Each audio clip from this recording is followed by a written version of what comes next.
poursuis avec les tranches de vie. Alors aujourd'hui, on va parler d'examen de maturité. Alors la maturité, c'est l'équivalent suisse du bac, sauf que c'est vachement plus dur et c'est un niveau beaucoup plus élevé et avancé que le bac, avec peut-être comme exception le bac S dans les mathématiques et peut-être la physique, mais pour le reste, il n'y a pas photo. Bref, les gens ne me croient pas.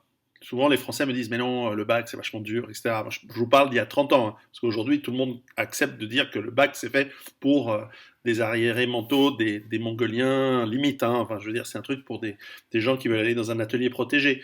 Et je vous parle même pas des trucs spéciaux, etc. Mais enfin, bon, bref. Euh, je suis taquin.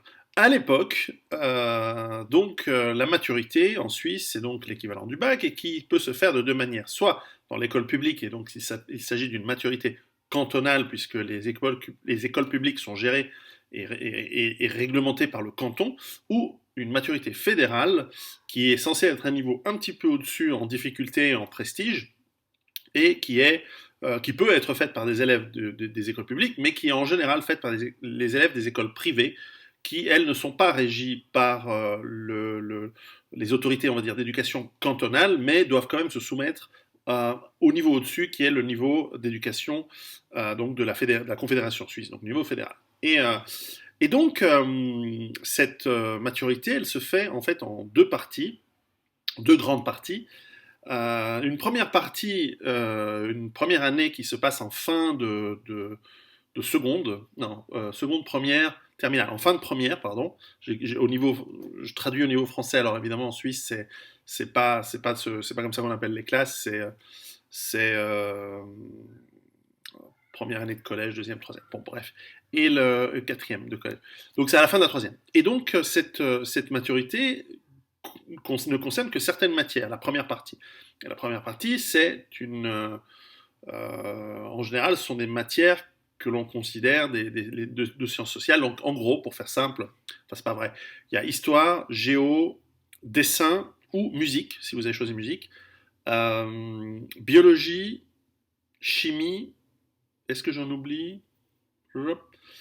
Non. Et en fait, ça veut dire que pendant votre année donc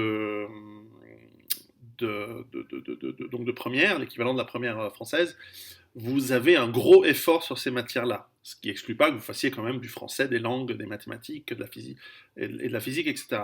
Donc je répète, histoire, géo, je vais le faire dans l'ordre de passage d'examen, dessin, biologie, chimie. Voilà, les 5. Et vous êtes noté sur un barème de 0 à 6. Alors 0, ça n'existe pas. Même le fait d'être présent, c'est 1. Et la moyenne, c'est 4. Donc, il faut faire 2 tiers du résultat pour avoir la moyenne. Donc, c'est pas une moyenne. Enfin, voilà, c'est la note qu'il faut pour passer. Et, euh, et puis, il y aura une deuxième partie plus tard, où il y aura une année plus tard, qui est celle des matières comme les langues, donc français, anglais, éventuellement l'allemand ou l'italien, les mathématiques, la physique, la géométrie pour les scientifiques, une autre langue pour les non-scientifiques, alors, ou le latin. Donc ça dépend des catégories. Ceux qui vont faire latin n'ont pas géométrie et n'ont pas une troisième langue, comme par exemple, je sais pas, l'espagnol, le ourdou, mais enfin, c'est très peu de gens qui prennent le ourdou. Euh, mais évidemment, ceux qui prennent l'espagnol, ils n'ont pas géométrie. Alors, pour être précis, c'est la géométrie descriptive. C'est un truc assez tough, quoi, assez sympa. Bref, sur toutes ces notes, vous avez droit à 1-2. Si à 2-2, vous êtes éliminé. Et vous avez droit où vous pouvez avoir 2-3. Si vous avez 3-3, vous êtes éliminé. Et il faut avoir, à l'époque, c'est 58 sur 90, si vous prenez le total de toutes les notes, puisqu'elles sont notées sur 6. Bref, je reviens. Ah oui, puis il y a des coefficients en fonction de votre matière. Donc si vous avez pris latin, le latin est au coefficient 2, ou grec. Hein, si vous avez pris évidemment scientifique, ce qui était mon cas, les mathématiques et la physique ont un coefficient 2. Pas beaucoup de coefficients, mais voilà. Donc, si vous prenez le total à la fin, faites-moi confiance, vous arrivez à 90 au maximum. C'est très très rare que quelqu'un fasse 90. Vous allez voir pourquoi. Je reviens à la première partie. Première partie, donc, histoire, géo, machin, tout ça. Pour vous donner une idée on va prendre l'exemple de l'histoire, parce que c'est mon sujet favori. Donc, voici le programme d'histoire. Alors, le programme d'histoire pour la maturité fédérale, c'était, en tout cas à mon époque, c'était le suivant.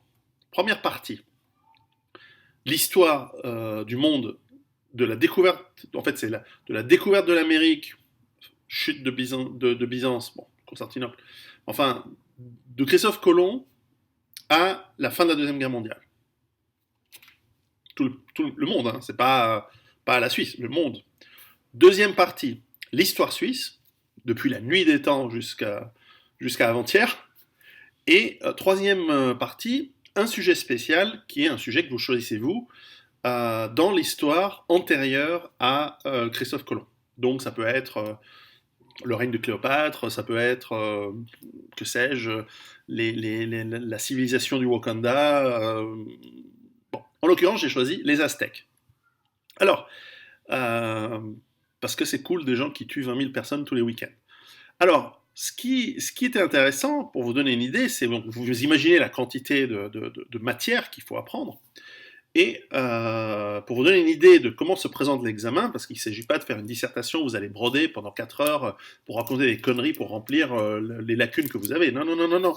Ils veulent comprendre si tu as bossé. Alors déjà, les questions, elles sont aléatoires. Donc par exemple, je sais pas, j'ai un ami qui est tombé enfin, je vous explique d'abord la structure de l'examen. L'examen est oral. Vous arrivez dans la pièce, il y a deux experts qui sont censés connaître, donc c'est souvent un prof d'université ou un prof de lycée dans la matière en question, et il y a donc ce sont les deux experts examinateurs, et il y en a un troisième qui en fait vérifie s'il y a un problème, qui vérifie, en fait, qui contrôle les examinateurs, qui vérifie que tout se passe bien, etc. Donc c'est assez sérieux. Les questions sont faites sur des papiers que l'on tire au hasard, et vous tirez donc une question au hasard sur la première partie, donc l'histoire de Christophe Colomb à la fin de la Deuxième Guerre mondiale.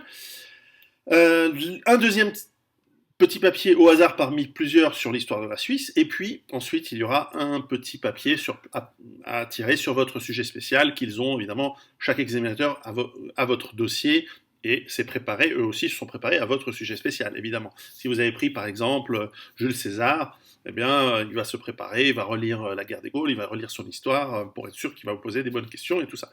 Donc pas tout le monde prend les mêmes sujets, vous imaginez bien.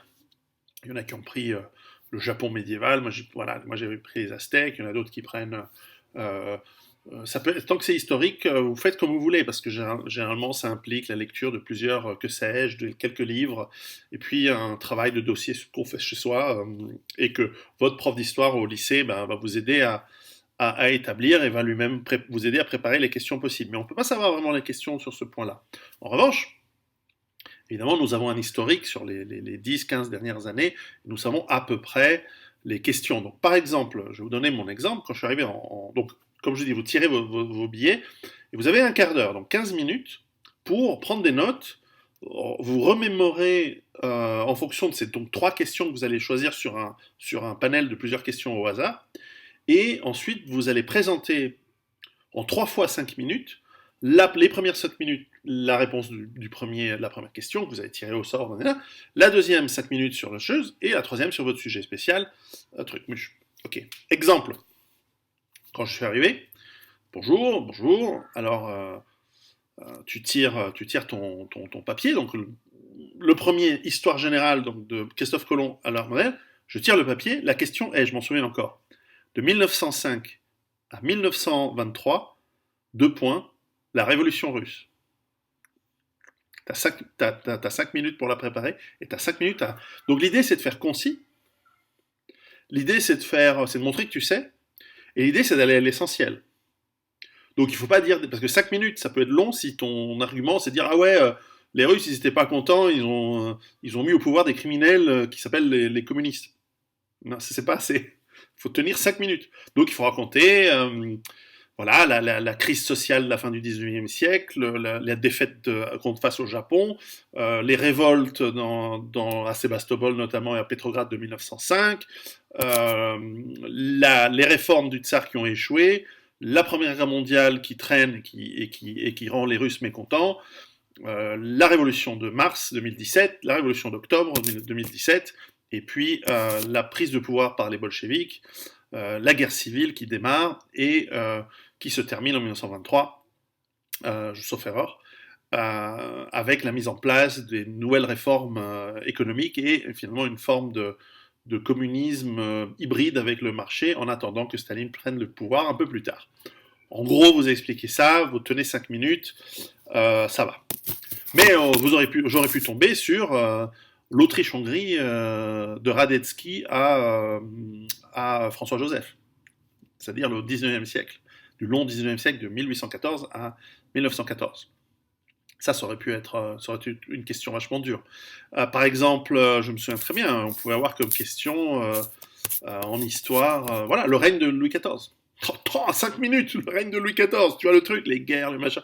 Bon, ou ça aurait pu être, voilà, les guerres religieuses en France, ou les guerres religieuses en Allemagne pendant la guerre de 30 ans. Ça c'est le genre de questions. Ou peut-être des questions, Olivier Cromwell, vas-y, la révolution anglaise. Donc il pouvait y avoir pas mal de choses comme ça qui pouvaient ressortir, qui sont intéressantes. Alors évidemment, t'as 5 minutes et tu stresses, tu flippes. Moi, j'ai passé cette première partie, j'avais 16 ans. Donc évidemment, tu flippes un peu, tu dis, oh putain. Mais ça va, celle-là, je la connaissais bien, et voilà. Deuxième question, c'est l'histoire suisse. Alors, l'histoire suisse, ça peut être Zwingli, de point, ou alors Calvin, ça peut être la guerre du Sonderbund, ça peut être, que sais-je, les institutions suisses, ça peut être la Suisse pendant la Deuxième Guerre mondiale, ça peut être plein de choses. Ça peut être le droit de vote des femmes, qui est arrivé très tard en Suisse, c'est ce qui nous a sauvés d'ailleurs. Maintenant, c'est trop tard, mais et on voit, on peut répondre à plein de choses dans l'histoire suisse, ce qui nous oblige à bien la connaître, etc. Ou ça peut être, voilà, la Suisse sous la Suisse de César au Burgonde. Enfin, ça peut être un truc. Alors ça, c'est un peu plus hard, quoi. Mais enfin, je me souviens très bien de ma question. C'était des Huguenots au Tamoul. À l'époque, les immigrés en Suisse, c'était des Tamouls du Sri Lanka. Deux points, la politique d'asile de la Suisse. Donc il fallait porter un dress. Encore une fois, tu as 5 minutes à l'oral pour brosser un portrait de comment la Confédération helvétique et la Suisse en général a mis en place voilà, une politique, comment elle a accueilli ou pas des réfugiés, des migrants de l'époque. Enfin, à l'époque, c'était des protestants, donc ça va. Ils bossaient, quoi, eux. Et donc, c'était super intéressant. Donc question quand même assez pointue. Et puis, troisième question, la religion des Aztèques. Je suis tombé sur la religion des Aztèques. Ça aurait pu être la conquête des Espagnols, ça aurait pu être l'établissement de l'Empire aztèque. La religion des Aztèques, donc tous les trucs bien... alors déjà, c'est compliqué parce qu'il faut prononcer le nom des dieux. Donc déjà, je me souviens de Quetzalcoatl. Mais les autres dieux, dont j'ai oublié le nom, sont aussi bien gratinés au niveau de trucs. Enfin, je me souviens de la déesse de la fertilité et du maïs, qui était la déesse en général où les Aztèques que les Aztèques vénéraient, et à laquelle ils vouaient les sacrifices, les énormes sacrifices humains qui, lors du festival de la fertilité, juste avant les moissons, pour être sûr que les dieux soient abreuvés du sang humain qui va faire pousser le maïs, bah oui, hein, chacun, je veux dire, il n'y a pas que les musulmans qui ont des croyances bizarres, hein, ou les juifs et les cathos avec le buisson ardent. Alors, ok, c'est les mecs qui ont fumé, mais là, il y a quand même des trucs pires, hein, que les religions monothéistes du désert. Il y a quand même des mecs qui vont capturer par milliers, par centaines de milliers des prisonniers et qui en sacrifient 20 000 le week-end en ouvrant la cage thoracique, tenant le cœur, et ensuite, semblerait-il, en mangeant des cadavres, en mangeant les morts lors d'un festival rituel, parce que il faut pas gâcher. Et donc voilà, c'était la religion des Aztèques. D'ailleurs, la question, il m'a dit, mais y avait-il du cannibalisme? Et moi, je dis, je sais pas. Elle lui dit, ah oui, selon certains experts, etc. Bon, donc j'ai répondu au truc et j'étais un peu déçu parce que je n'ai eu que 5 sur 6. Mais il m'a dit, ah, vous aurez pu faire 6, mais moi, je vous aurais donné 5,5, alors voilà, je vous mets 5. Merci. Donc vous voyez le genre de truc. Donc après, ça peut être par exemple en biologie. Je me souviens que ma question c'était d'expliquer le mécanisme de transformation énergétique de la cellule. Donc c'est essentiellement autour de l'appareil de Golgi. Mais d'autres en biologie ont eu des trucs beaucoup plus, par exemple, la différence entre la méiose et la mitose. Et là, tu as ton quart d'heure. Tu as un quart d'heure pour préparer, un quart d'heure pour parler. En géographie, là, il y a aussi, comme l'histoire, plusieurs questions. Par exemple, je me souviens, alors il te file une carte de météo, en carte météo, et tu dois expliquer les fronts, les vents. Donc ça, c'était assez facile. La géographie inclut l'économie, donc ils auraient pu te poser la question en géographie. euh, L'économie des pays en développement, et toi tu dois broder sur l'agriculture, l'exportation de matières premières, machin, tout ça. En tout cas pour l'époque. Et puis je me souviens il y avait une question. Alors en géographie, il y a la géologie incluse dedans. Et d'ailleurs, un de mes potes, lui, comme question, lui a amené un tiroir plein de pierres. Et le mec devait regarder, disait alors ça c'est du quartz, ça c'est du soufre, ça c'est du granit. Putain, faut en connaître des trucs hein, dans cet examen. Et moi je me souviens que la question géographique que j'ai eue qui était super rigolote, c'était de Brest à Vladivostok, coupe géologique. Donc toi tu te dis, ah ouais putain. Donc t'imagines en fait que tu coupes la croûte terrestre, évidemment la Terre étant ronde, euh, et tu décris ce qu'il y a. Alors voilà, ben, massif armoricain ancien, raboté, truc, bassin parisien calcaire avec la Seine au milieu, léger. Ensuite, tu arrives sur plaine allemande, d'abord cassure du Rhin, faille géologique, ensuite plaine allemande, polonaise, russe, jusqu'à l'Oural. Oural, montagne. Ensuite, ça repart, steppe, plaine, Sibérie. Ensuite, il y a les grands épanchements de lave sibériens traversés par les grands fleuves qui vont du sud au nord, qui ont creusé dans ces grands trucs de basalte. Ensuite, clac, recassure géologique avec le grand lac pas Novosibirsk, enfin le lac Baïkal, voilà, très profond, le plus grand lac du monde, nanana. Et ensuite, de nouveau montagne tertiaire, activité volcanique, et tu arrives à Vladivostok. Ok. Ça aurait pu être, par exemple, de Delhi à Calcutta, coupe géologique de l'Inde. On l'a faite. Hein, ça peut être du Caire, du Caire au Cap, coupe géologique de l'Afrique du Nord au Sud, comme ils auraient pu le faire de l'Ouest à l'Ouest. C'était des malades. La quantité de boulot qu'on devait apprendre était fantastique. Alors, les gens qui critiquent le système scolaire suisse disent ah oui, mais il y a beaucoup de bourrage de crâne. Tu parles, je me souviens de quasiment tout. Quand on est jeune, on a une bonne mémoire, on se souvient de ce truc, puis ça dépend comment c'était enseigné. Mais je trouve que c'est intéressant de savoir que quand je prends l'avion de Boston à San Francisco, en fait, je sais ce qu'il y a. Coupe géologique, Boston, New York, je sais aujourd'hui encore, voilà, reste de massifs anciens sur la bordure, sur le littoral atlantique, montagne du secondaire, pas du second, oui, ouais, du machin, les Appalaches, ensuite grande plaine avec les grands lacs, trucs glaciaires, ensuite grande plaine centre des États-Unis, le Missouri, Mississippi, t'arrives montagne rocheuse, ensuite plissement, truc muche, avant les montagnes rocheuses, ensuite montagne rocheuse, et puis Californie, cassure, faille de San Andreas, machin, cassure, plaque Pacifique, plaque Amérique. Bref, bon, bah, tu fais ton truc. Et puis s'il te pose la question, bah, tu dis, bah, dans les grandes plaines, c'est c'est des dépôts calcaires d'alluvions, machin. Il y a les cassures, bah, qu'est-ce que c'est bah, alors en Méditerranée, les Alpes, si on te faisait un truc nord-sud des Alpes, bah, t'explique la cassure des granites, qui est le socle ancien lors du rapprochement, qui s'est brisé lors du rapprochement de la plaque Afrique, plaque Europe, machin. Le Jura et le Piémont, d'une part et d'autre, ce sont des éléments calcaires plissés, ce qui explique les rivières qui disparaissent et qui ont des résurgences, machin, tout ça. Tu expliques tout avec la géologie. Bref, tout ça, ça me sert hein, dans la survie lorsque je travaille pour définir est-ce qu'un environnement est propice pour l'eau, pour la nourriture, etc. Parce qu'il y avait aussi le climat et machin, tout ça. À l'époque, on craignait que le climat se refroidisse. Hein, donc comme quoi, on peut faire confiance dans les scientifiques. Et chimie, c'était un peu compliqué. Je me souviens que j'avais différentes formules dans le métabolisme et la transformation c'était quoi déjà mon truc? J'ai un peu oublié, je crois, la chimie.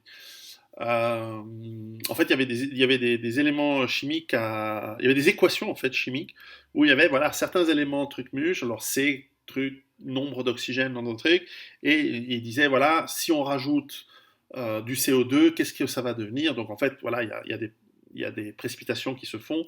Donc qu'est-ce qui s'assemble où? Quels atomes s'assemblent? Lesquels sont rejetés? Enfin, quelles molécules s'assemblent et lesquelles sont rejetées? Donc il y avait une série d'équations comme ça à faire, c'était un peu chiant. Dessin, j'ai eu 6, hein, c'était facile.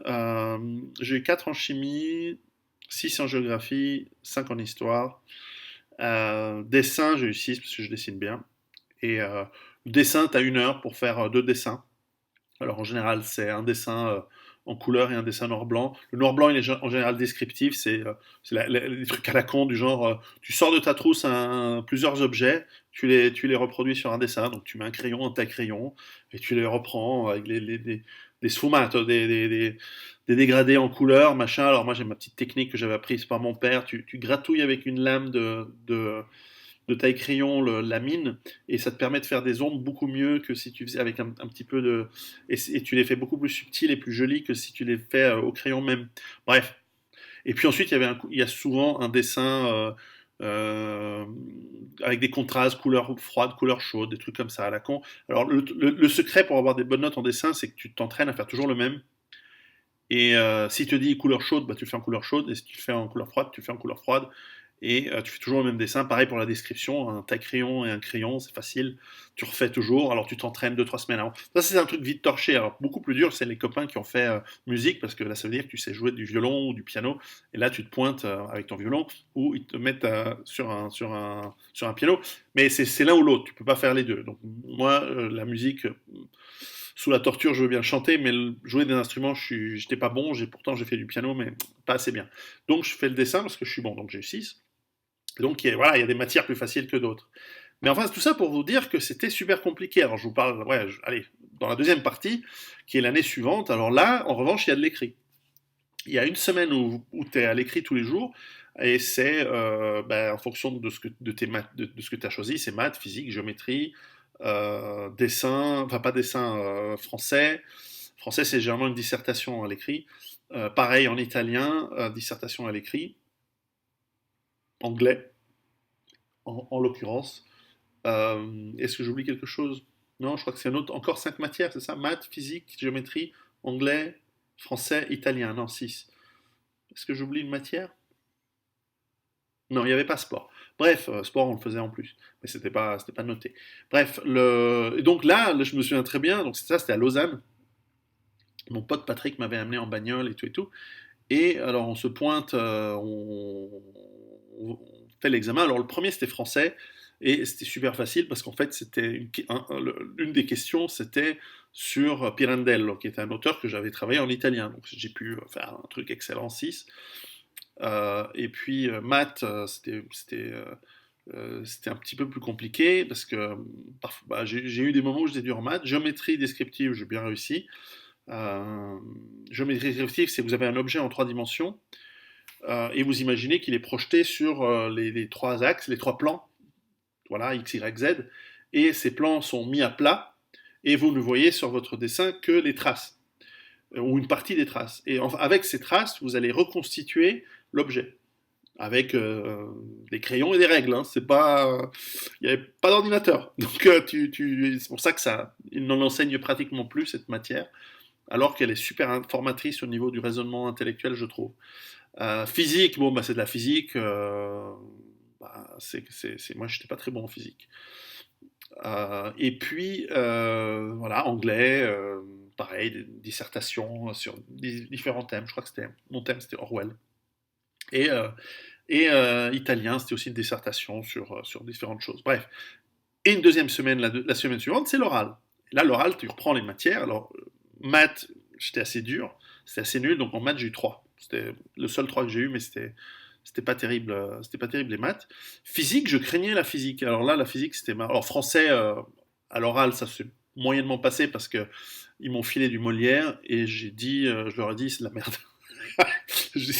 Franchement, c'est de la merde, Molière. Regarde-moi ce mec, comment il est. Enfin, bon, il se fout de la gueule des bourgeois parce qu'il fait du lèche-cul avec des riches. Regardez comme c'est écrit. Alors, en l'occurrence, j'avais le misanthrope. Mais c'est un connard, Molière. Enfin bref. Mais bon, à 17 ans, c'est un peu arrogant de le dire, donc il a pas trop aimé le prof. Mais enfin, j'ai quand même eu mon 5 en français. parce que j'ai eu 6 à l'écrit et 4 à l'oral, donc moyenne 5. Donc voilà, maths, comme je dis, j'ai fait 3. Physique à l'écrit, j'ai fait un très très mauvais écrit. Et en fait, je me suis pointé, je me suis dit putain, physique, parce que c'était la matière que j'avais le moins travaillé. Et avant de rentrer dans l'examen, pareil, tu tires au sort des questions et tout ça, hein. Donc avant de rentrer, j'étais devant la porte, et alors j'ouvre mon bouquin de physique, je dis bon allez, un chapitre au hasard. J'ouvre le chapitre énergie potentielle, alors tu lis voilà les formules, énergie potentielle, voilà c'est un corps par exemple, tu le montes, il acquiert de l'énergie potentielle, tu le lâches, il tombe, bon, il génère des applications, l'électricité, l'hydroélectricité par exemple, etc. etc. Bref, je bossais des trucs, je rentre, tu as 3 questions, t'en tires une au hasard, tu as un quart d'heure. Et là, il n'y a pas de préparation, tu y vas direct. Je prends la question, j'ouvre, énergie potentielle. Je lui réponds, je lui remets le chapitre du bouquin tel quel. Ta, ta, ta, ta, ta, ta, ta, ta, ta, ta, ta. Et le mec il me dit, mais je comprends pas, vous êtes brillant. Vous êtes évidemment quelqu'un doué en physique. Moi je dis, oui, oui, bien sûr. Et il me dit, mais à l'écrit, c'est une catastrophe. Franchement, on a mis 1 à l'écrit. Et moi je lui dis, écoutez, j'étais malade, j'étais fiévreux, j'avais 40 de fièvre ce jour-là. J'ai bluffé, je sais pas où je sors des fois des histoires comme ça. Et je sais pas, je suis venu quand même, mais je transpirais, j'étais malade. Ça a été un enfer, mais je voulais quand même venir pour pas être éliminé, pour pas avoir 0. Donc j'ai fait ce que j'ai pu, mais je voyais double, j'arrivais même pas à lire. Enfin, voilà, je comprends pas. Et lui, le type, il dit bon, parce que là, franchement, à l'oral, vous êtes parfait, vous avez fait 6. Donc 6 plus 1, 7, divisé par 2. Et là, il m'a mis 4. Parce que sinon, j'aurais eu un deuxième 3 et ça aurait fait maths, physique 3 en scientifique. Coefficient 2, ça aurait pas fait beaucoup de points. Donc j'aurais quand même eu ma matu à, à 68. J'avais dit 58 tout à l'heure, là c'est 68 points. Je sais plus où, 67 à l'époque. Et là, ça aurait été tout juste, tout juste. Donc j'ai quand même eu mes points. En italien, j'ai eu 6. En anglais, j'ai eu 6. Ce qui est marrant pour un scientifique d'avoir de très bonnes notes dans les langues. Mais bon, c'est moi ça. Et bref. Et ce qui était rigolo d'ailleurs, c'est qu'on avait notre prof, Pierre Pascal, défunt il y a quelques années malheureusement, un type assez formidable, qui, qui avant les examens, c'était un prêtre, hein, c'était un curé, et qui était là en costard cravate avec sa mallette. Et avant les examens, avant l'entrée à l'oral, quand il voyait quelqu'un trop stressé, il ouvrait la mallette, et il sortait une bouteille d'Armagnac, et il te servait un petit verre, et tu dis voilà, ça va te défendre, petit, ça va te détendre, petit. C'était un type d'Agen, avec son accent chantant de cette belle région. Et donc c'était rigolo. Vous allez me dire, en quoi ça a à voir avec la survie? Ça a à voir. Parce qu'en fait, la quantité de travail pour faire ces examens, comme j'imagine ceux qui font des prépas, hein, les prépas HEC, les maths sup, maths spé, tous ces trucs en France, hein, vous êtes nombreux Français à faire ce genre d'avoir fait.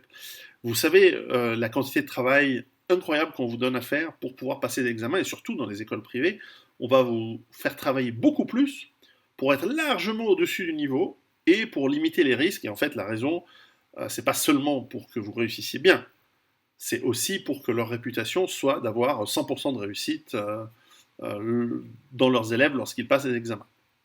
C'est de bonne guerre.